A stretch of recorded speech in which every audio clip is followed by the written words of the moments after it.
So with the Secret Invasion show coming out this week, I thought it'd be really cool to make a video that basically runs over like the origin and the history of the Skrulls, but specifically why they chose to invade Earth during Secret Invasion, at least in the comics anyway. And I just thought this would be kind of cool to do it a little bit different, right? So when it comes to the Skrulls in Marvel Comics, we don't really know exactly where they came from. We're largely just kind of left to assume that by whatever manner and whatever means, their race evolved on their home world of Skrullos to the point that we were initially introduced to them. Now, the way this worked is that in the very early days of the Skrulls, and I'm talking like billions of years ago, the Celestials showed up to Skrullos. Now, this was part and parcel to the celestial role of just traveling across the cosmos and just experimenting on different races. A lot of you are familiar with the creation of the Deviants and the Eternals on Earth. Earth was one of the last worlds where that was done. Long before the Celestials ever showed up and visited humanity, they went to like the Kree and the Badoon and the Spartoi and all these different races. The Skrulls were one of the earliest races to be experimented on. But the way this worked is that much like what you're aware of when it comes to humanity, that the Celestials had actually modified the genes of the entirety of the Skrull race. The difference is that the whole race was split into thirds, that the first group, which were the Deviants, had their genes destabilized, which gave them the ability to shapeshift, but it also introduced a caveat, which we'll talk about here in a second. The second group had their genes modified so they could basically tap into like cosmic power, and they became the Eternals. Then the third group, much like with humanity, had their genes modified so that at some future point in time, they would start developing powers. Now, unlike the human race, where the Deviants were defeated through a combination of the Eternals and the Celestials, on the planet of Skrullos, the Deviants wiped out the Prime Skrulls like that. They just destroyed them on the spot. And then following that, they went to war against the Eternals. Now within Marvel Comics, there's a couple different accounts as to why this happened. The original origin basically says that the Deviants, who were led by Sluggert, ended up just deciding that they were the rightful heirs to the world, and then wiped out the Prime Skrulls and went to war against the Eternals. In 1993, with Avengers issue number 371, it was actually established that there was a villain named Tantalus who was created by the Dreaming Celestial and goaded the Deviant Skrulls into going to war with everybody else. Honestly, the whole story from Avengers 371, it's been ignored, and that guy hasn't shown up since the 1990s. So you can largely just ignore it and go with the original origin. But whichever one you choose to go with, the overall gist here is that Queen Sluggert and the Deviants, once they went to war with the Eternals, basically wiped out pretty much all of them. And in fact, there was only one survivor. This guy's name was Clippin. Now, the way this worked is that Clippin, as an Eternal Skrull, understood the role that the entirety of both races played, and he realized the caveat that the Deviants had to contend with. And so in order to save his life, he actually bartered with Sluggert and then revealed the truth of the Deviants' modification. And what he told them is that while the modification of their genes by the Celestials did give them the ability to shapeshift, it introduced a half-life and future unchecked mutations. What this meant is that while shapeshifting was the ability they had now, as each new generation emerged, this mutation would turn into something more drastic, and it would become more and more extreme as time went on. Beyond that, each new generation would live a shorter life than the generation before it. So effectively, if the Deviants wiped out every other kind of Skrull across the entirety of the Andromeda Galaxy and the Skrullos planet, then it was only a matter of time before the Skrulls simply ceased to exist, because there would be some generation that would emerge that would be incapable of having offspring, and it would just lead to their extinction. And so in order to ensure that the Skrull race could continue to thrive, Clippin and Sluggert sort of either merged or had a kind of marrying ceremony, but by whatever manner and whatever means, basically brought a kind of combined modification to the genes of the Skrulls, which introduced a sort of eternal gene, allowing them to live longer, effectively nullifying the half-life effect that the Celestials had installed, but at the same time, allowing the Skrulls to go forward as the quote-unquote de facto leaders of their home world and even the Andromeda Galaxy itself. Now, this unification of Sluggert and Clippin gave us what we call the Pantheon, or the Book of Worlds. It's the central religious text of the Skrulls. So think of it as their race's equivalent of like the Bible for humanity, or whatever religious scripture you ascribe to. And so following this, one of the things that the Deviants were completely unaware of is the fact that a portion of their sect had actually branched off and started meddling with like dark magic. And while this dark magic did just like modify their appearance and turn them into these almost grotesque creatures, it amplified their power on a whole new level. This group started calling itself the Dire Wraiths. And so following the war between the Deviants and the Eternals, the Dire Wraiths made their move and went to war against the Deviants. Now, where the Deviants lacked power against the Dire Wraiths, they made up for this with just sheer numbers. So literally the Dire Wraiths were outnumbered by a ratio of like 1,000 to 1. And so ultimately, because the Deviants were still incredibly powerful, albeit not as powerful as the Dire Wraiths, this ultimately meant that the Dire Wraiths simply couldn't win against such a huge number of Deviant Skrulls. So they ultimately retreated from Skrullos, they traveled to a place called the Dark Nebula, and then set up residence on a world that they started calling Wraith World. And so in effect, with no one to really challenge their dominance over Skrullos and even the Andromeda Galaxy, the Deviant Skrulls started developing interstellar travel, and then effectively conquered the entirety of the Andromeda Galaxy. Any race that existed on any other world throughout this area was totally eradicated and the planet was colonized. And so for a time, once this was done, there really wasn't any need for warfare anymore. There was no real need for the Deviant Skrulls to engage in conflict because they were totally self-contained. But there were other empires that existed in the universe during this time. Specifically, on the far side of the universe, you had a group called the Shi'ar. Now, the Shi'ar race had actually risen to prominence not by wiping out any opposition forces, but by actually conscripting them into their own empire, much the same way that the Roman Empire did here on Earth. The difference is that unlike the Roman Empire, where once you were conquered, you spoke the Roman language and you followed the Roman theology and so on and so forth, the Shi'ar Empire still allowed a measure of autonomy among those different races that they'd conquered. But this was beneficial for the Shi'ar because they could literally take the technology, the intelligence, the various capabilities of these conscripted races and incorporate it into their own empire and effectively live up to the idea that like this empire itself was greater than the sum of its parts. And so what the Skrulls did is, in witnessing that, started doing the same thing. So one of the first worlds they went to was a place called Hala, which at that point in time was occupied by two different races, the Kree and the Kotati. And so what ended up happening is the Skrulls grabbed a portion of the Kree and the Kotati and then took them to the blue area of Earth's moon. But when the Skrulls brought the Kree and the Kotati to this place, they dropped them off and then gave them a year's worth of supplies, simply stating to build whatever it is that they felt like building, whatever spoke to them the most, and that in 1 year, the Skrulls would return. Once that 1 year was over, the Skrulls came back, they visited both groups, and actually found that the Kree had built like this giant technological citadel, whereas the Kotati had built a jungle. And because they saw that the Kotati's more peaceful way was more in line with the Skrull belief system, since they had long since abandoned their warring ways, that ultimately the Skrulls chose the Kotati to be brought into the Skrull Empire. This pissed off the Kree to no end. And so in response to this judgment, the Kree had killed Emperor Dorek, who was the one that oversaw this whole project. They killed him and his entire delegation, wiped out the Kotati who were on the moon, and then took the ship of the Skrulls and flew back to Kree space. Following that, they used their technicians to basically reverse engineer Skrull interstellar travel and then waged war against the Skrulls. This kicked off what we call the Kree-Skrull War. This is a conflict that went on for millions of years. I mean, millions and millions of years. Now, we don't really know the ins and outs of the Kree-Skrull War. We know like seminal moments in the conflict, and we know that there was a point when it came close to Earth and almost wiped out the entirety of Earth. But the reality is that that was basically at the tail end of the Kree-Skrull War. And in fact, it was actually following a lull where the war had basically cooled off, kind of dropped off, and then in turn picked back up again. Now, the reason why this war had dropped off was because in an effort to basically defeat the Skrulls and then seize control of the universe,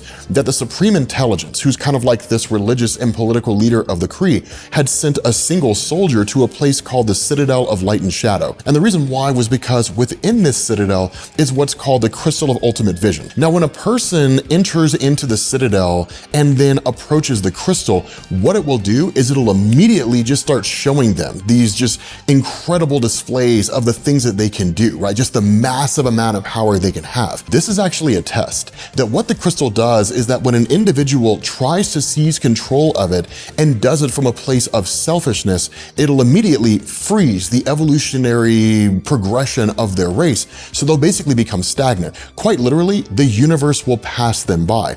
On the other hand, if a person seizes the crystal for selfless reasons, meaning they want to like cure hunger throughout the universe or something like that, then the crystal will allow them to use it. Such as it was, this Kree soldier was sent there on a mission that was largely selfish. It was done on behalf of the Kree to kill the Skrulls and to conquer the universe. And so this led to the freezing of the Kree's evolutionary process. Now, realizing that fixing this superseded all other causes, the Supreme Intelligence recalled the Kree warships from Skrullos and then started working on the Universal Inhuman Project and then built the Accuser Corps. But with the war, I guess, cooling down, if you want to call it that the Skrulls started returning back to their state of basically being a more peaceful and exploratory race. And so during this time, what ended up happening is the Skrulls were led by an emperor whose name we don't really know. In fact, he's never actually given a name in Marvel Comics. The reason why this guy was important, though, is because what he did is he instructed his science guild to start focusing on tapping into extra-dimensional energies. What they ended up doing was actually ripping a hole into another place that was called the Beyondverse, right? That's home of the Beyonders. The Skrulls didn't really understand what they were doing, and the only thing they knew about what they'd done is that energy from that location had been siphoned off and put into a stasis cube. This is where the Cosmic Cube comes from in Marvel Comics. And so what ended up happening is the Emperor became obsessed with this Cosmic Cube. He literally started talking to it. He was praising it above everything else, even his own empire. It was an obsession.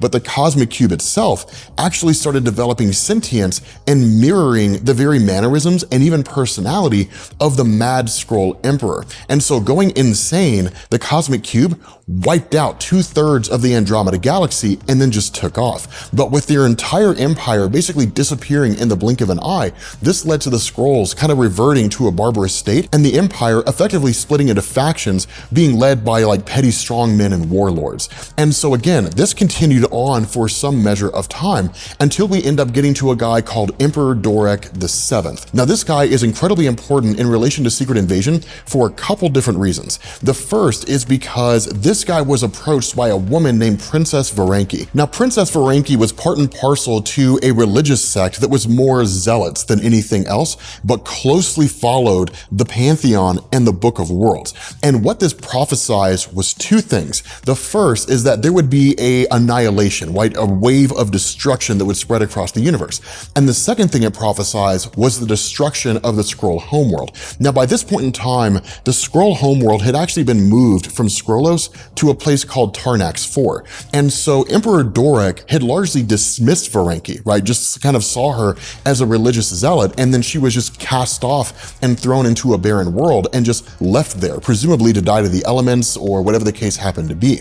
But funny enough, the prophecy actually turned out to be true. The first part of this prophecy was an event that we refer to as annihilation, that a nihilist from the negative zone had invaded the main Marvel universe and almost wiped out everything in existence. Of course, ultimately Annihilus was stopped and the event came to a close. The second part of the prophecy, which came in the form of the destruction of the Skrull homeworld, was due to Galactus. Now, up to this point in time, something to know is that Galactus had been around since the very beginning of the universe. In fact, he was born into the universe's creation, and the first world he destroyed set him on a course of just traveling from life-sustaining world to life-sustaining world, consuming it, and then effectively destroying all life that existed there. Now, when Galactus came calling, only one of two things would happen. Either you were a race that was technologically advanced enough to cloak your world, so Galactus would pass by not knowing you were there, or you were not one of those races and your world would be destroyed. That was just the way that it was, right? Galactus is just that powerful. The Skrulls were a race that had historically always been able to cloak their world. Now, what ended up happening here is that by this point in time, Galactus had a different herald. It was actually a girl named Frankie Ray who went by the codename Nova, but she was able to see the Skrull homeworld. And so Galactus approached. The Skrulls, powerless to do anything, basically watched watched as their world was completely obliterated, and most of them tried to flee. Now, only a few of them managed to get away, but those who did survive had actually realized that the prophecy of Varenki in the Book of Worlds was accurate. So they basically descended into religious zealotry. They went and they grabbed Varenki and they brought her back, and she became the new empress of the Skrull race. Now, backtrack here for a second. During the reign of Emperor Doric VII, and when the Kree-Skrull War was basically starting to pick back up, that the Kree-Skrull War, coming as close to Earth as it did, almost led to the Earth's destruction. And so in the aftermath of that, the leaders of the Earth superhero communities formed the Illuminati. One of the first things they did is they traveled to the Skrull homeworld, and they effectively said, if your conflict comes close to Earth again, we will eradicate you. In response, the Skrulls basically knocked out the Illuminati, then they tortured them and copied their genes and stored them. And so following the destruction of Tarnax IV at the hands of Galactus and Princess Varenki being brought in as the leader of the Skrull race, what she did is she offered a new prophecy that said that according to Clippin and those guys, that the Skrulls were destined to seize control of Earth, that place would become their new home. Now, whether or not this was actually in the Book of Worlds isn't fully known. The Book of Worlds did make reference to like a new home for the Skrulls following the destruction of their world, but Earth just kind of seems to be the place that was chosen by Marvel because they wanted to write Secret Invasion. But what Princess Varenki learned here is that while Emperor Doric was dead and most of the Skrull race was destroyed, that while they did have the genes of the Illuminati, that what the Skrulls had secretly been doing is that in their different skirmishes with Earth superheroes, they were sampling their DNA. And so the Science Guild of the Skrulls was trying to find a way to allow them to replace superheroes while going undetected. The way they did this was genius. Under any normal circumstance, a deviant Skrull can just shapeshift and turn into any superhero or any supervillain or anybody they want to. But for someone like a telepath or somebody like Wolverine who can smell the scent of a particular person, they would pick up on it like that. And in fact, it happened multiple times in Marvel Comics. In order to get around that, what the Skrulls did is they would actually take the memories of any particular superhero, presumably stored inside their own DNA, and they would plant those memories into the mind of the Skrull. Literally, this Skrull would undergo mental conditioning to the point that they genuinely believed they were that person, so that when a Skrull duplicate of a superhero showed up on Earth, to a telepath, there was no difference, right? Hank Pym, in fact, Yellow Jacket, as he was known at that point in time in Marvel, he was a Skrull replicant, but nobody knew, because as far as that Skrull was concerned, he was actually Hank Pym. So if a telepath scanned his mind, they'd see all the memories of Hank Pym, and what's going on inside his head is everything that Hank Pym would think. It was a genius maneuver. But the other part of this is that Varenki realized that a head-on conflict against pretty much any of the superhero teams would lead to the destruction of what was in effect the fragile Skrull Empire. So what she did is she started planning the Secret Invasion. Under the guise of Spider-Woman, she showed up on Earth, and then she started manipulating things behind the scenes. So like the superhero Civil War, kind of the events of House of M, or at least the events that led into it to a degree, but not directly, things like that. Those were all basically the manipulations of Varenki and any and other Skrull replicants that have been placed on Earth that stretched everywhere from your basic superhero team all the way up to like governmental agencies. It was crazy how far they got, right? It was kind of amazing how many Skrulls had actually infiltrated Earth. Now, what's funny about this is that this entire project would have gone off without a hitch, and the Skrulls would have been secretly able to overtake the entirety of humanity, and then by the time anybody realized what was going on, the number of Skrulls would have drastically exceeded the number of surviving humans, and they would have just been wiped out, and that would have basically been it. But Nick Fury was actually the guy who saved the day. At least it was Nick Fury and then the Avengers at the same time. So Nick Fury was a guy who was like suspicious of everything, right? Like everyone and everything.